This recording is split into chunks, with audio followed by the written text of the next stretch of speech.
to start by audio describing myself for anyone who might find this useful. Biscuit, I'm a 30-something white woman of average build with short curly brown hair and a very cool wheelchair, which isn't currently in shot.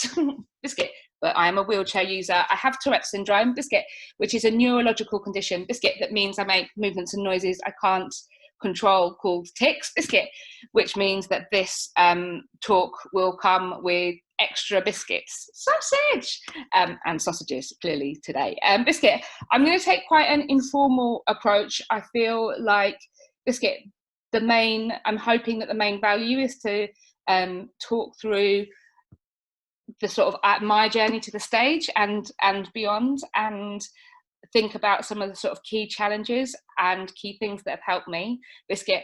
But I'm also would really like this to be a conversation and to be able to respond to questions and comments. And this is an opportunity for us to connect, and I want to be useful in whatever way I can to people who are listening. Biscuit, fat Biscuit, Biscuit. I've had tics since I was about 6, but as a child they were much less noticeable than they are now, Biscuit. So but I was definitely and clearly neurodiverse as a child, and sort of I had mixed experiences in education, Biscuit. When I left school, Biscuit, I did much better than anyone had expected, Biscuit, and so stayed a bit longer at school. But I left and went to art college, Biscuit, and studied visual art. So my training or sort of my creative education was as a visual artist, Biscuit. All the time while I was working while I was studying, I was also working as a play worker, Biscuit. And for anyone who doesn't know what a sort of play worker is, it's totally reasonable. It's not a very common job to hear about, but play workers basically came out of the adventure playground movement, Biscuit. So after the Second World War, there were lots of bomb sites, Biscuit, particularly in London and other sort of densely populated cities. Children naturally started playing on these, Biscuit, and they became very non-precious open play spaces. And from that, the junk playground movement and later the adventure playground movement, Biscuit, grew out of these spaces. So London has hundreds of these incredible adventure playgrounds that were sort of child-led spaces. And I worked in inclusive adventure play, Biscuit. So that's adventure play for disabled and non-disabled children. And I feel like I mentioned that within the context of my career, Biscuit, and artistic career, Biscuit, because I feel like it's always been important to me to have a mix of creative opportunities and opportunities to make my own work, but also opportunities to play and support other people to be creative. And that I learned and got a lot out of being involved in that world of play and supporting sort of spontaneous moments of creativity that happen when children are playing, Biscuit. It was also pragmatically that's what I did as a job, Biscuit, certainly up until like full-time up until 2016, Biscuit, and was a crucial way that I could also sort of support my practice as an artist, Biscuit. But for me, that my practice as a play worker and my practice as an artist, Biscuit, have always carried equal weight. It's not, one isn't more important than the other, and I don't do play work to support art. They and I feel like they talk to each other quite a lot, but it took me a while to realise that, Biscuit. But Biscuit, I haven't always felt confident and open talking about Tourette's. That's something that I have found difficult at certain points in my life, Biscuit. And while I've always had tics, Biscuit, my tics, Biscuit, intensified in my early 20s and started to have an increasing impact on my life. Fat, Biscuit, and I found this sort of transition and adjustment process really challenging. And part of what I found difficult about it is that, Biscuit, as a neurodiverse child and disabled child growing up, lots of the messages that I had was that my body was broken or faulty or didn't work properly, and Biscuit, that if I couldn't access something, it was the fault of my body for not working properly. and that these messages I'd internalized, and lots of the images and things that I saw either on television or on stage or in our cinemas, Biscuit, all of that reinforced the idea that there was this normative way of being, Biscuit, and if your body or mind sat outside of that, then that was your tough luck, and that was yours to manage. Biscuit, connecting with disability art and politics helped me realize that didn't have to be how it was, and that actually my learning about a way of thinking called the social model was revolutionary to me. Biscuit, I'd been taught about the social model loads and loads within my work before I actually really connected with it and understood what it meant in my life.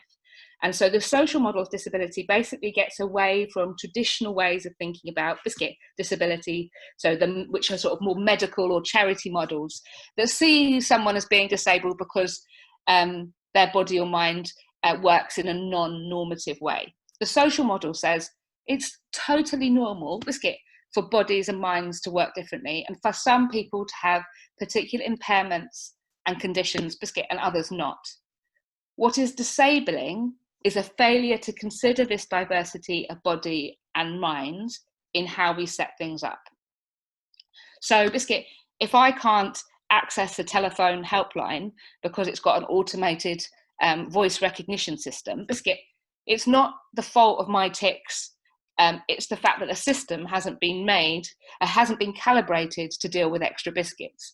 Or if I can't get into a building because it's surrounded by steps, the problem is not my wheelchair or my wobbly legs. The issue is the steps as the disabling barrier. Biscuit.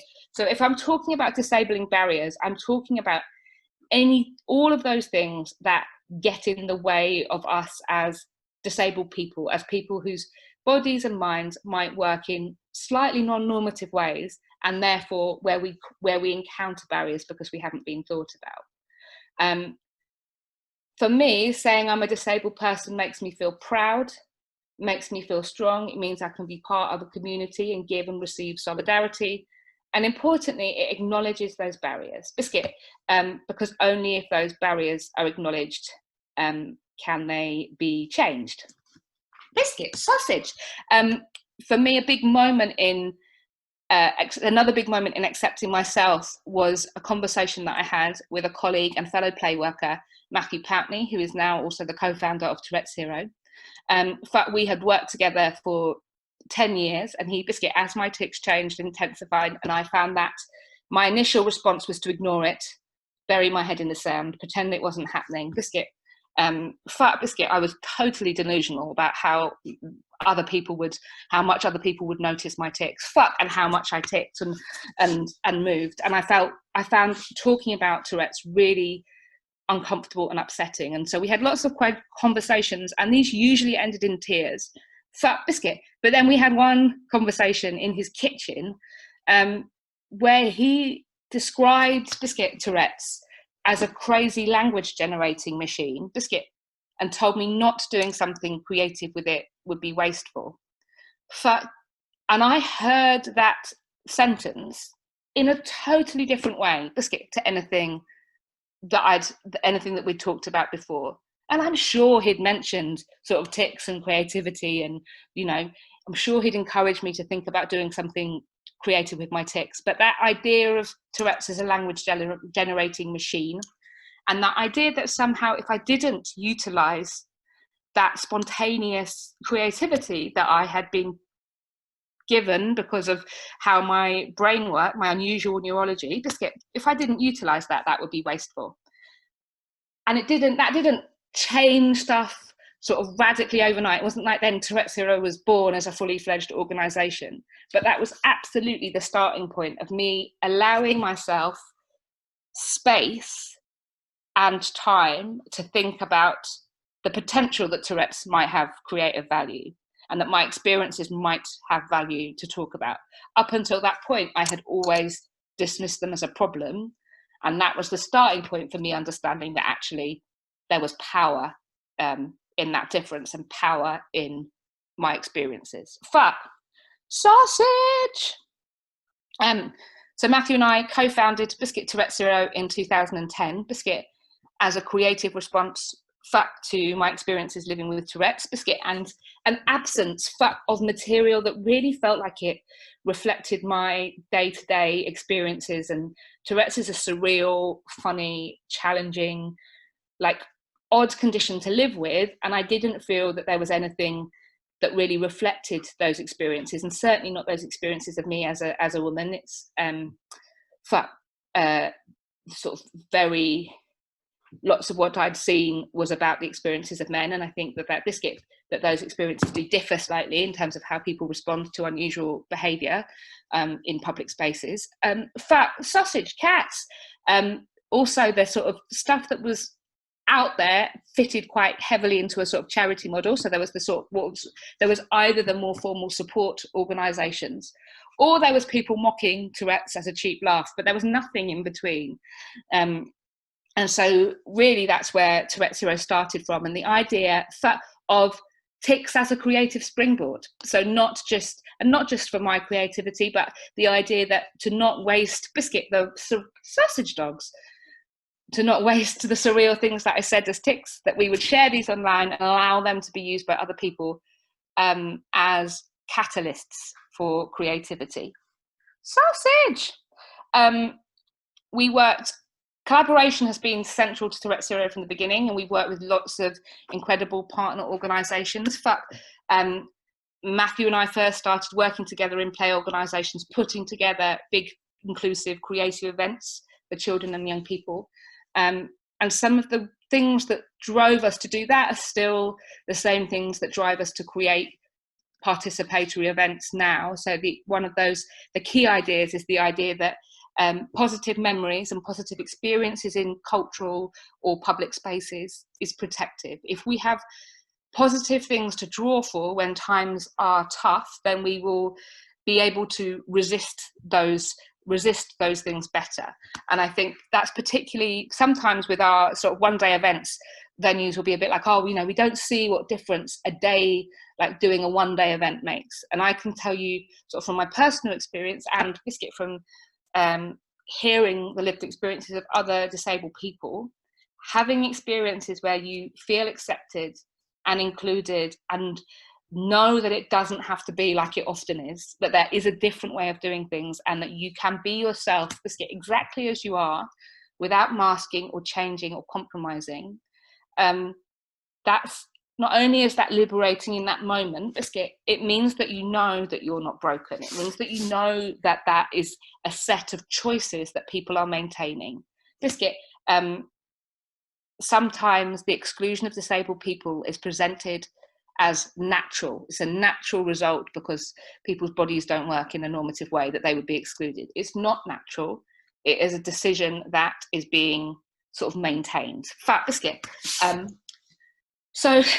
Biscuit, my journey to the stage was relatively unconventional in that I didn't study sort of drama or performance. I really became an artist, and a sort of performance artist in particular, because I was struggling to be an audience member. I had some difficult experiences at live events that meant that I felt that wasn't a safe place for me to be. And so I was supported by creative organisations and by my colleagues to occupy the only seat in the house. I knew I wouldn't be asked to leave on stage, and start making work that talked about our deep belief that if you make work inclusive, you make it stronger, Biscuit, but also to talk about and draw attention to those invisible barriers that exist in our world, which if you aren't directly affected by them, they can be really easy to miss. And of course you won't notice them.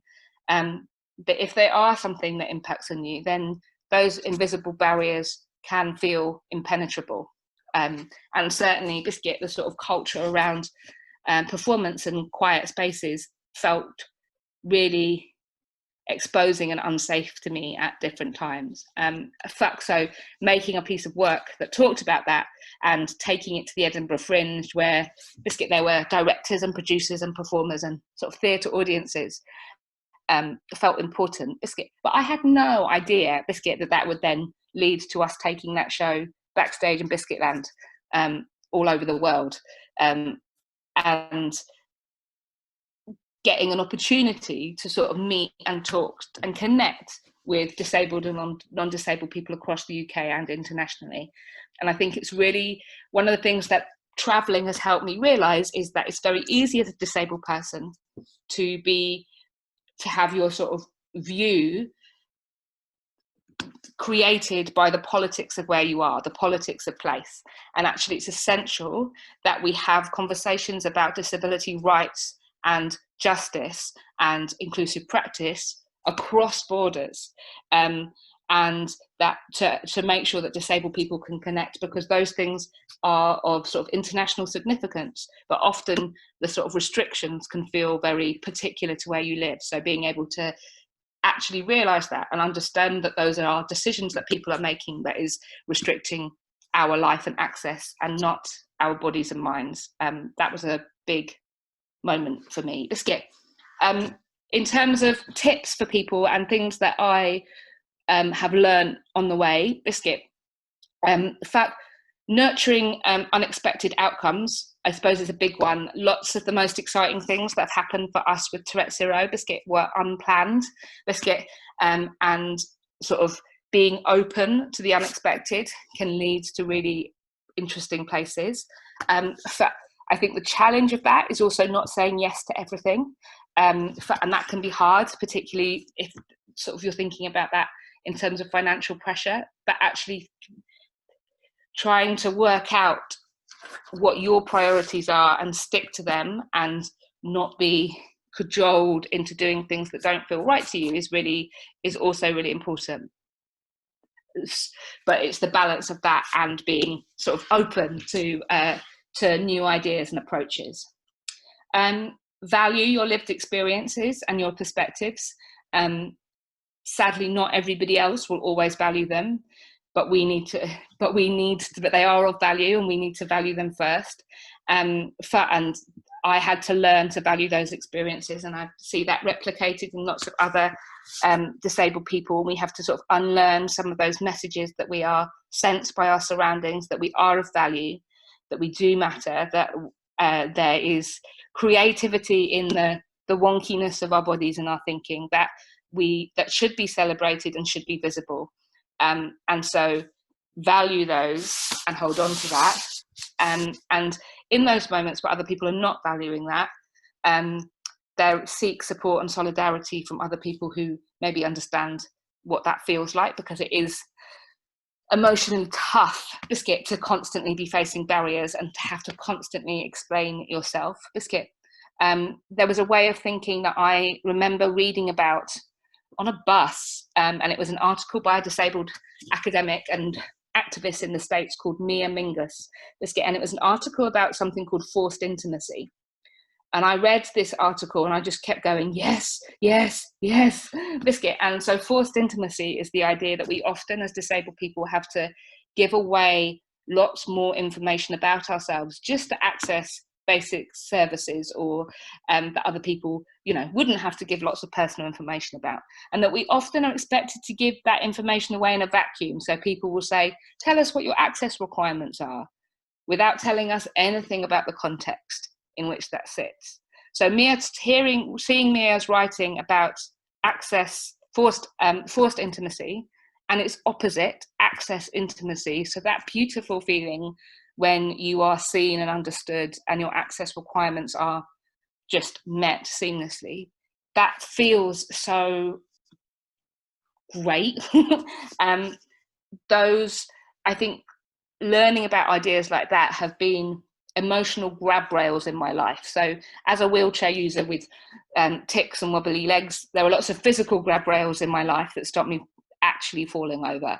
But there were also sort of emotional grab rails, ideas, a way of thinking, like the social model, forced intimacy, Tourette's as a crazy language generating machine. Biscuit, those ideas are grab rails that I go to over and over again when I'm feeling emotionally wobbly, when I'm feeling the pressure of living in a sort of ableist or normative world.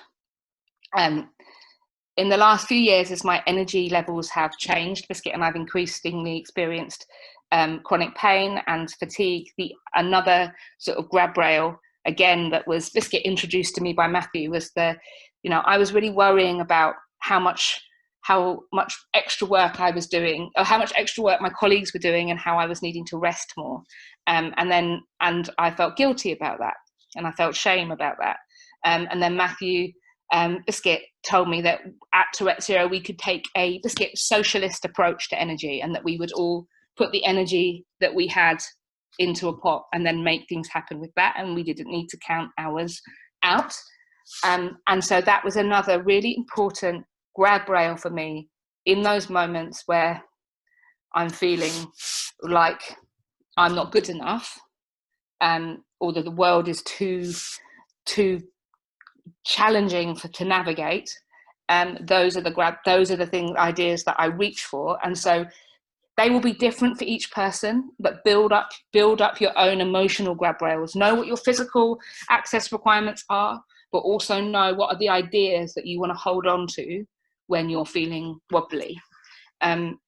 Access riders, and being able to spell out really clearly what your access requirements are. And we tend to talk about requirements rather than needs, because it sounds stronger and more assertive and less needy, and more about, I have access requirements. These are things, expectations that I have that should be met, that are required for me to participate, and that there is an expectation that those are met. Utilizing, like being really clear about that, and developing an access rider. So doing that in your own language, having time to think about it, having time to think about what are the things that make a difference to you. Biscuit, often disabled artists, as disabled people, we're just expected to know what our access requirements are. In reality, I think that you only really know what your requirements are when when those requirements have been well met. And so some of that is trial and error. Lots of that is talking and connecting to other people. Everything that I have learnt about being a disabled person that's had value, Biscuit, I've learnt through conversations with other disabled people. And when I talk about disabled people, I do that in the context of the social model. That doesn't diminish anyone in any way. But it does mean that we can have very different impairments, but have a similar shared experience that is worth talking about and building solidarity on. Fuck, I love cats. I think the final thing that I want to say before really opening it up to questions is to remind everybody that sort of rest is an act of resistance, and rest is a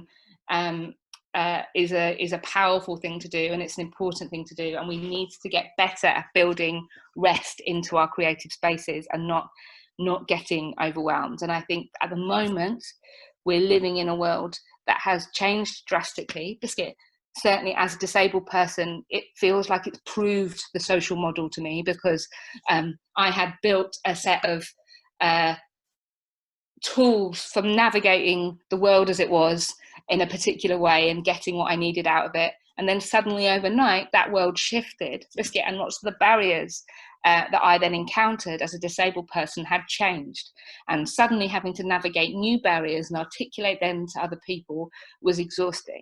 What feels exciting about that, Biscuit, is the reality that knowing that everything that we think of as fixed and permanent isn't. It changed overnight. We've seen that happen.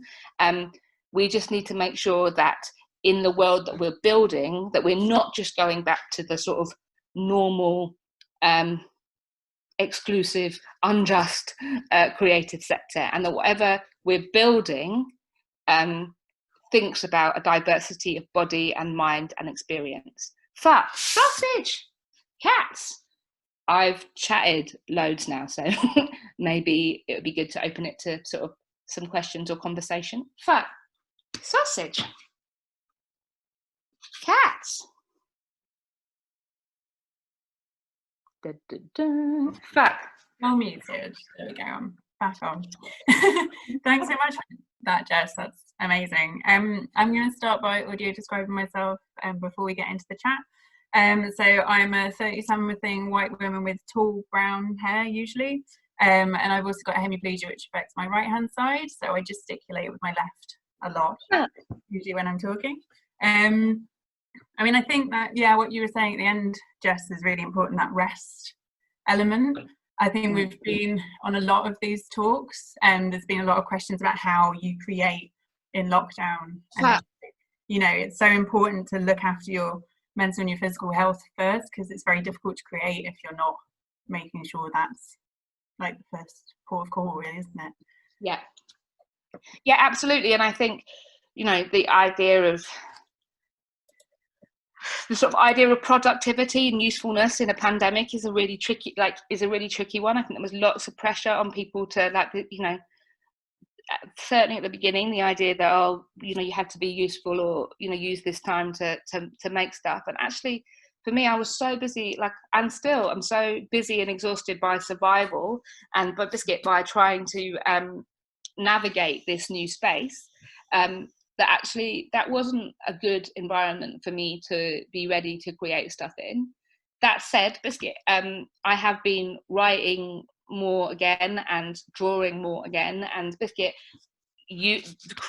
reaching for creativity as a tool to make sense of this new world has felt very natural, but that's not something that is necessarily is something that needs to be sort of performative, or something that I need to, like, push out into the world yet. For the moment, it's going back to sort of creativity as a route of as a means of survival and a means of holding on to my identity and well-being, which is, you know, the root of where it's always been, really, particularly with Touretteshero.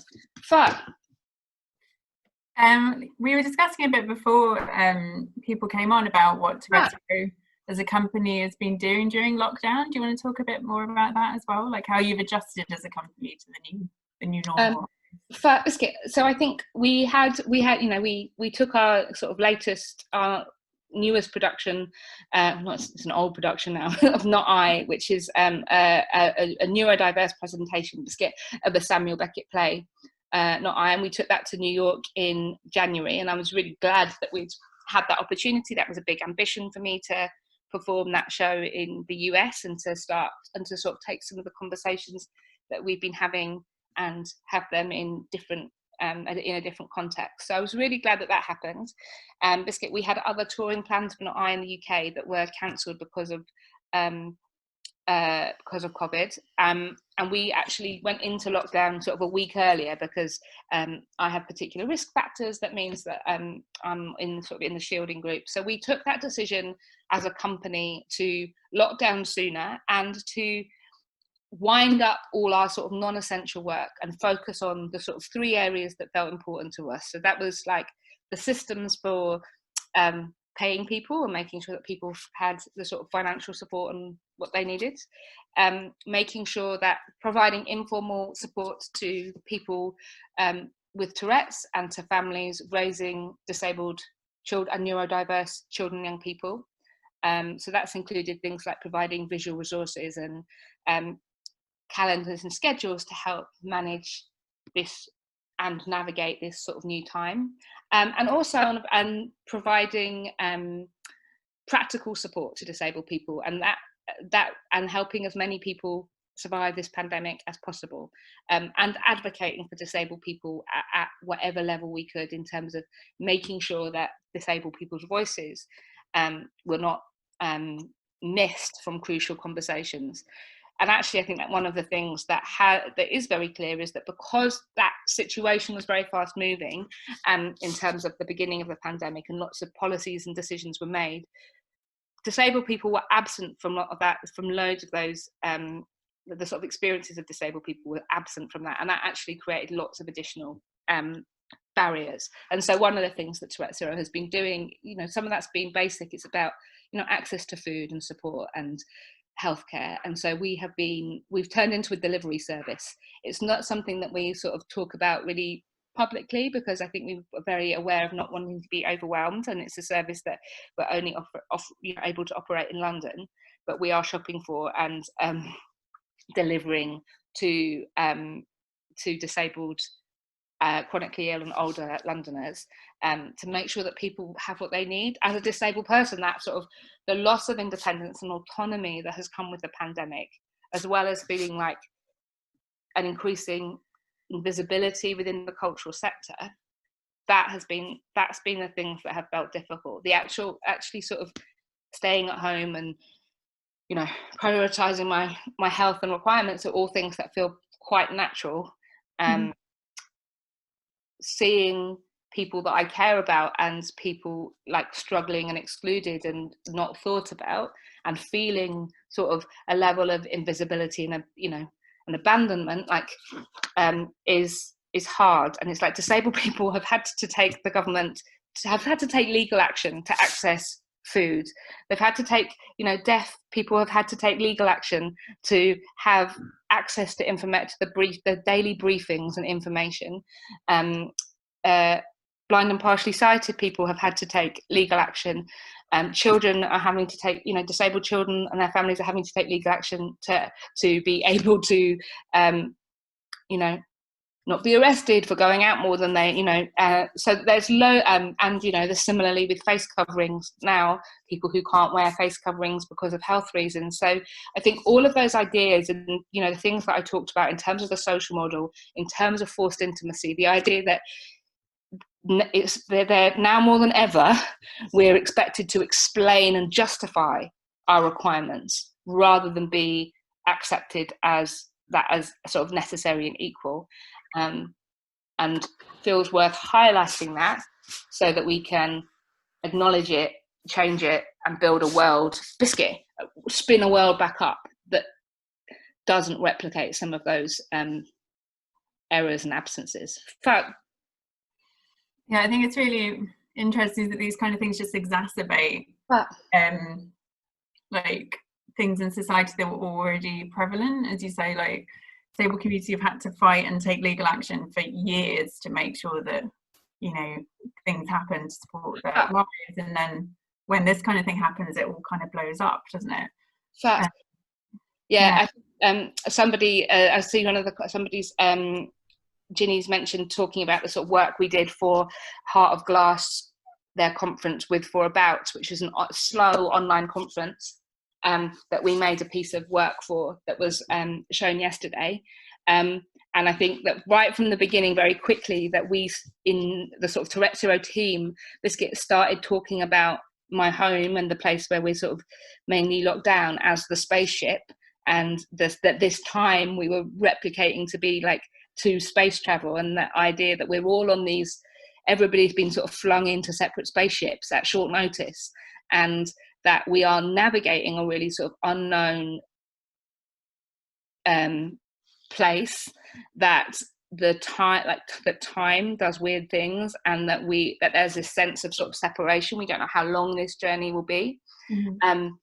But also that actually disabled people this is a familiar space. If we're gonna, you know, we've been training for being in a spaceship for for generations, and so that actually some of the knowledge and we've seen incredible leadership from some disabled people in this time in terms of helping everybody adjust to this sort of strange new space. But being in a spaceship and imagining my home as a spaceship has that sort of imaginary connection has actually really helped me. It's helped me feel in control.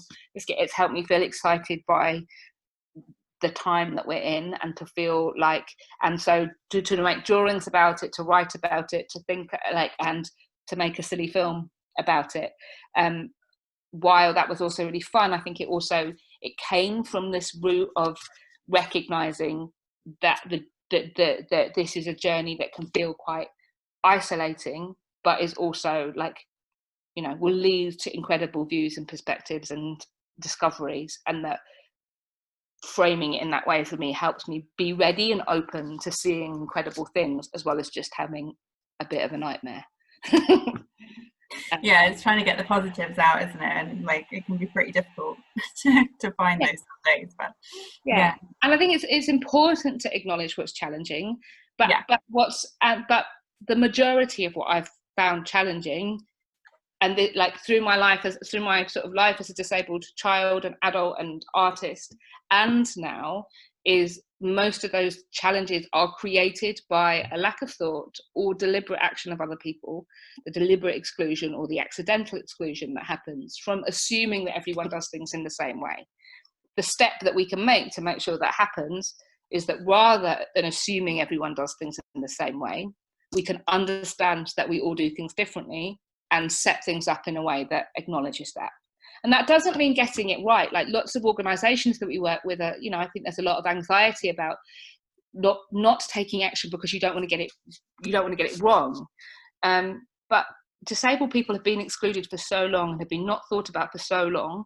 I would much rather feel like I've been thought about and considered and it not be perfect and be able to have a conversation about it than continue to feel like I am invisible and that my experiences are minimized or ignored. It's important that disabled people are given space, time and resources in order to be leaders and to help, captain the ship at the moment, because I think that we have lots to offer. We have lots of skills and knowledge that could be really useful. We just need people to open their minds enough to be ready to hear it. Fuck it. Yeah.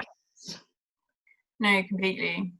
I mean, that ties into a question from Ashlyn, actually. She was saying, seeing some really wonderful spaces like Biscuit Centre who've started doing all their shows relaxed as default. And other places are starting to slowly go that way too. And when it comes to the big traditional spaces like the National, Barbican, Almeida, do you think they'll ever get to a similar space? Or as you say, are there sort of smaller bits that they could be doing now to kind of get to that space eventually? One of the things that's interesting is that as I've got older, I feel like I've got more and more radical and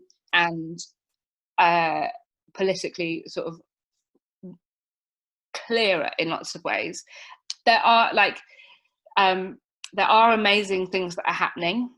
Actually, Barbican we've worked with and have done some really exciting things with, and Jamie Hale has done some amazing things with, and it has what's important about all of this is the consistency of the offer, and the access doesn't get dropped or seen as a perceived risk at a time where everybody is sort of hunkering down and there's loads of anxieties about sort of money and what the sort of sector is going to look like long term. It's easy to hunker down and to look inwards, and actually that was very similar in terms of the responses to austerity. In my experience, the organisations that did best in those sort of austerity conditions, and I think that are going to do best in post-pandemic conditions, are the organisations that look outwards, that connect with other people, that listen to their audiences, artists and staff. And I think that the issue for me with lots of those big organisations is traditionally, I think access has really only touched on, like, been around the edges or touched on audience experience. We're very poor at really thinking about the experiences for artists and staff across the sector. And it's important that that is at every level, because where those mistakes will happen, where barriers will be recreated or new barriers will emerge, is often because disabled people haven't been listened to or aren't in the room or on the Zoom call. So we basically need to be pushing people with diverse experiences and perspectives into every level of everything to try and think about to create a society that works for as many, and a cultural world that works for as many people as possible. I think the change is happening. I think it can feel exhaustingly slow at times, but one of the things that the pandemic has shown us is that change can happen really quickly. It can be really deep-rooted. It can be really radical. And if we can do that, when that's in the perceived interests of everyone, of non-disabled people, we need to be ready to do it in response to the requirements of disabled people and other groups. And I think certainly for one of the things that was frustrating for me as a disabled person was seeing lots of things that I've been asking for years as reasonable adjustments suddenly happen for everybody overnight, and that jobs that previously would never have been considered possible from home were suddenly opened up. I don't want to lose that. I want us to hold on to that memory and to remember the sort of shared experiences we had of lockdown, and that actually not every, like, there have been people living that lockdown life for years, and there will be people who don't come out of lockdown straightforwardly. We need to shape a world that works for all bodies and minds, not just a sort of mythical normative few who don't really exist anyway. And I think we're just bad as a society about talking about bodies and minds and how they change. And disability for a long time has been perceived as this club that you don't want to join, and that somehow if you say you're disabled, it's like you have to be like, that has to be serious enough. Or it's anyone who experiences barriers because of how their body or mind works can choose to identify Biscuit as disabled if they wish to. And that is in no way saying you're a disabled person, a disabled artist, in no way diminishes you. It is a way of acknowledging, in shorthand for acknowledging, the barriers that you experience and making them visible to other people. And that, sadly, that is still feels like a necessary thing to do, and to be visible to other people. I often talk about myself as a disabled artist because I want other disabled people to know that that's a possibility for them, because it was seeing incredible artists like Francesca Martinez and Liz Carr and Matt Fraser, Catherine Arenello, Biscuit, that made me feel that being an artist was a possibility for me.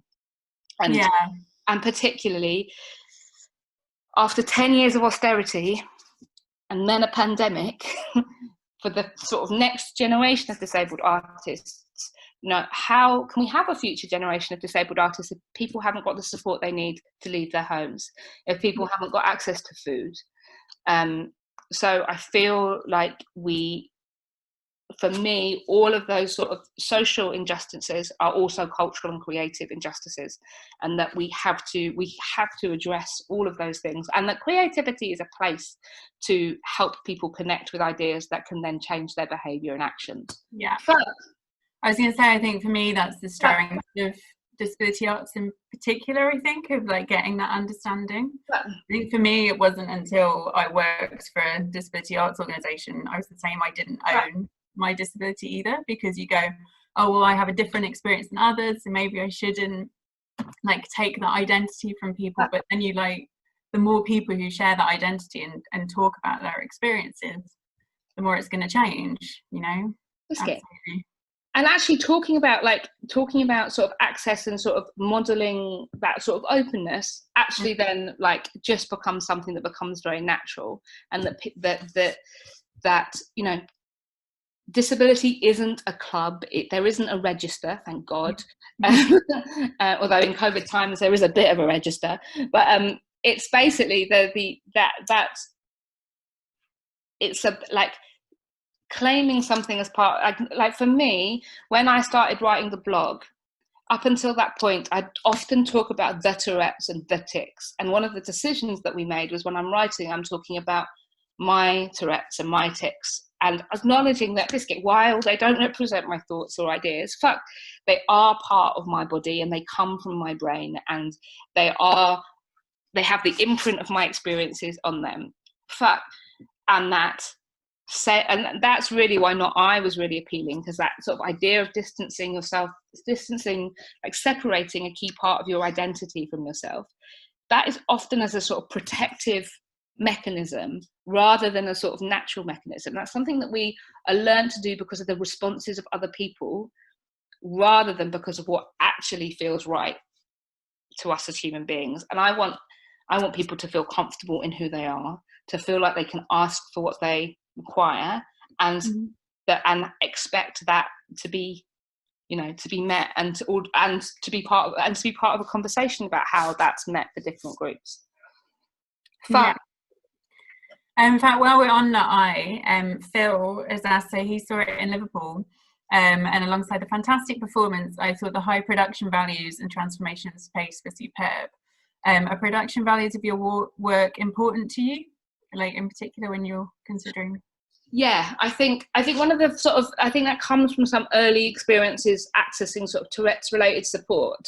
One of the things we noticed was that they often happened in spaces that didn't make us feel particularly valued, that maybe they didn't have sort of energy, or there wasn't really much sort of resource behind that. And that sends a message really about how you're valued or how important those things are seen as. So for us, like, investing time, thought and money into the sort of the production is about placing value on our audience, and value on those ideas, and value on those experiences. And I think we talk a lot about audience care, and increasingly about the work we make not really being any particular thing, but being the feeling in the room. We want to create a particular feeling in the spaces that we make that are about, like, comfort and safety, but freedom to take creative risks and feel excited and see stuff that might or might not challenge you. That's very, feeling challenged by creative work or taking creative risks is very different to taking a risk with a key part of your body or identity. And no one should ever be expected to take a risk with who they are to access art, but sadly lots of people are. So I think for us, that those making sure things, we are aesthetically interesting and challenging, and thinking about how access can also is a creative tool that actually is embedded within a production and enriches the knowledge and the sort of experience of that, fits within a creative vision for a project. And I think it's funny because with Biscuit Land, it had felt important that it was in a theatre, and was in a sort of recognisable theatre context. With Not I, it was like totally the opposite, and our references were much more sort of gig orientated. There's a documentary that's available for another sort of 20 days on iPlayer called Me, My Mouth and I, which was a documentary a film that we were able to make about the process of Not I, and about the sort of politics for why we made it. And we talked to lots of incredible people with different, and disabled and non-disabled people with different perspectives. And that's available on iPlayer for another sort of 20 days. So if you haven't seen that, do check that out. Touretteshero Biscuit became a TV production company in order to make that film in the way that we wanted to. Because to be able to control the narrative around disability, and I feel that's the reason for making art for me is to start conversations, and for people to feel to connect to ideas and to feel valued. And I suppose that's what, and to feel seen, and that's what I have got from other artists' work that has then helped me feel ready to make my own. And that's obviously been really transformative for me. So I want to make sure that wherever possible we're connecting that up for other people too. Fuck sausage.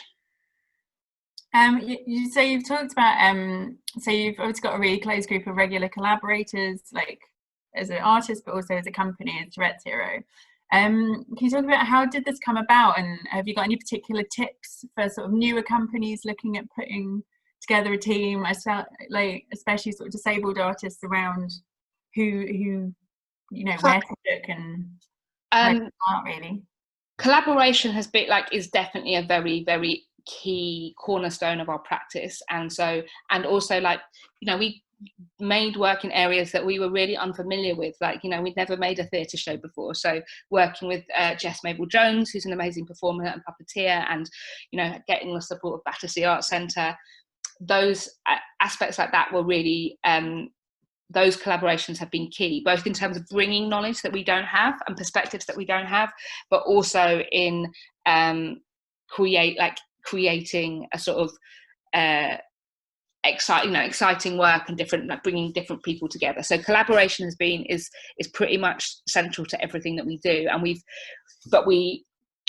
it's really important that the ethos of collaborators match, and that's something that we take time to get right, and that those partnerships are equal. I think historically there have been lots of situations where disabled people have been expected to give their ideas and experiences for free, their time for free. The idea that you do that because it benefits you or other disabled, because it makes things less exclusionary. But actually that knowledge and that those perspectives have value and should be valued. And I think connecting with other disabled artists would be one of my sort of strong tips. Sharing opportunities and pushing other disabled artists into spaces and in front of people that need to see them is something that I think we can all do, like connecting people up. One of, if my superpower is tics and coming up with surreal, spontaneous phrases and ideas, Biscuit Matthews, who's the co-founder of Touretteshero, his superpower is definitely connecting people together and to recognizing different the sort of different qualities that you might need within a project. And I feel very lucky to, we complement each other very well, and that is a 20-year sort of long creative collaboration. And I think that for me, that makes me a better artist, that I'm able to be the artist that I want to be when I'm working with other people, when I'm collaborating with the right people. It was a really interesting process of working with Deepa Shastri and Charmaine Woonwell, who Deepa was the British Sign Language Biscuit director and translator, and Charmaine was the performer of the British Sign Language. It was a bilingual show. And that process of translation and it made the work, we had to understand why we were doing something and what we were saying. And that collaboration between Matthew as the director and Charmaine and I as the performer, and Deepa and Matthew as the directors of the English and the BSL, how we worked together and how that helped us understand what we were wanting to make and who it was for. And there was a key moment in a really early preview where we got some feedback from the artistic director of one of the sort of contributing organisations, and there was quite a lot of sort of feedback that felt quite challenging in that, and that felt quite different, and then lots of discussion around what the order should be. And when we talked about it the following day, and when we talked it through, we realised that one of the big issues is that wasn't a work that was made for non-disabled people first. Actually, you were going to get more out of that if you had lived experience of barriers. Mm-hmm. That there was definitely stuff that we could do to make sure that those ideas were communicated clearly to everyone, and of course it was for everyone, but that often non-disabled people and non-disabled, and also white people, men, there are groups of people who are used to feeling like they're being spoken to first. For me, there was this big moment where I realized it's this isn't about educating people. It's not about educating a non-disabled audience. It's about articulating lived experience of barriers, that if you have that lived experience, you're going to connect to it in a different way. That doesn't mean that it excludes people who don't have that experience, but it does mean that it's going to feel different to them because they're not being spoken to first in a way that maybe they are usually. Mm-hmm. And there's, that's when there's a sort of discussion element. And if people asked questions about the British Sign Language, then Charmaine would always answer in BSL first and then in spoken English. And that was a very early show where our production manager overheard someone being like, "Why is she not speaking English first?" And it was like, wow, you are so used to having your language and your communication requirements prioritized, that experience of not having that has been confusing to you. So I hope that art is a way that we can have those conversations and help people feel centered in different ways. I mean, I could keep talking forever. we should look at wrapping up, really. I mean, there's been a lot in the comments just saying kind of how you're using your disability and sort of advocating for the wider disabled community is amazing. And I agree, and I hope this conversation has really got people to start thinking about how that work is developed in that way and how you can advocate for others. Before we wrap up, is there anything else, Jess, that you want to? I suppose on very practical levels, it's for disabled and non-disabled artists, make an access rider, work out what you need to make art well, what's negotiable and what's not. think about how you build in space for rest. Think about the time, like one of the big things is for us is not like realizing that we didn't have to go with everybody's time scales. Like people will suggest time scales to you, but actually those won't work for lots of people, and to do inclusive work properly takes longer and requires time and space to get things right. So allow that time and space, and don't, like, comparing ourselves to each other isn't useful. Sharing experiences and knowledge is really useful. So connecting and acting in solidarity, and getting confident in communicating our requirements, and having high expectations of the organisations and collaborators that we're working with, and know that it can feel quite lonely, but that you're not alone, that there is a community of people ready to sort of offer support and advice. Sausage, pizza bread. Great. Oh, well, thanks so much. I'm going to pass on to Rach now just to do the wrap up. But yeah, thanks so much for joining us, Jess. It's been amazing. Thank you for having me and having this space. I'd just echo that. Thank you so much to all three of you. Jess, thank you. That was incredibly inspiring. Andy, thank you also for your time today. And Rachel, thank you for that Q&A.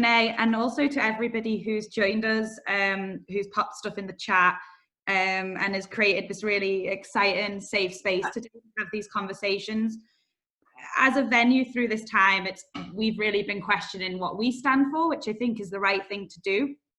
And one of the key things we wanted to make sure we got right was that we actually spoke to all of you, and we made sure that we were listening as well. And, you know, this event series is just one of the ways that we're trying to engage with artists, not just in Liverpool, but across the country, to make sure that we're serving a purpose, and we're serving you, and we're not just guessing and rushing out with these ideas that we think are right so that we can get a few more followers on Twitter. We want to make sure it's meaningful, and we really are so grateful for the energy that you're putting into these conversations that we're having, to you, Jess, for joining us and for sharing your knowledge. So thank you so much, everybody. And on our website, if you have any feedback, if you have any ideas, we've got an open forum there for you to just drop in your thoughts. If you'd just like somebody to have a Zoom coffee with while you're trying to digest any kind of creative ideas, please just get in touch, because, you know, we're all sat in our own living rooms at the moment. We'd love to hear from you all. And yeah, so thank you so much, everyone. Thank you again, Rach, Jess, and Andy, and thank you for joining us. The recording will be made available shortly. We'll also send you out a list of kind of resources that might have been mentioned, bullet points of the top tips, and we're just trying to kind of find a way on our website to make all of this really easy for you to access. So look out for that. Thank you so much, everyone. Sausage. Ooh. Good. Right. Thank